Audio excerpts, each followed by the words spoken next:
இப்படி ஒன்றும் இல்லை.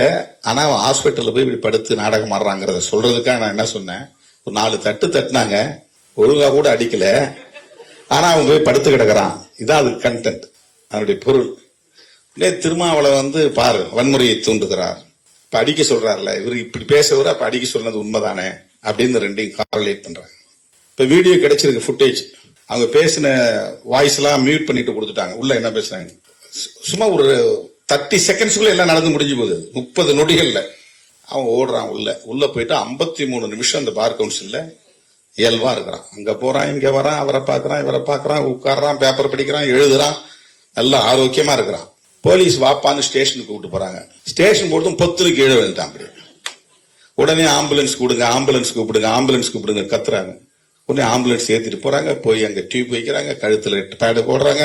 உடனே முக்கியமான தலைவர்கள் எல்லாம் போன் பண்ணி வர சொல்றாங்க. எல்லாம் பாக்குறாங்க. 10 நாள் ஹாஸ்பிட்டல்ல. எவ்வளவு பெரிய நாடகம் பாரு.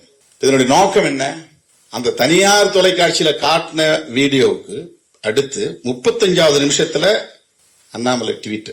உடனே எச் ராஜா, அப்புறம் நயினார் நாகேந்திரன், அப்புறம் கஸ்தூரி, வானதி சீனிவாசன், இவங்கெல்லாம் யார்?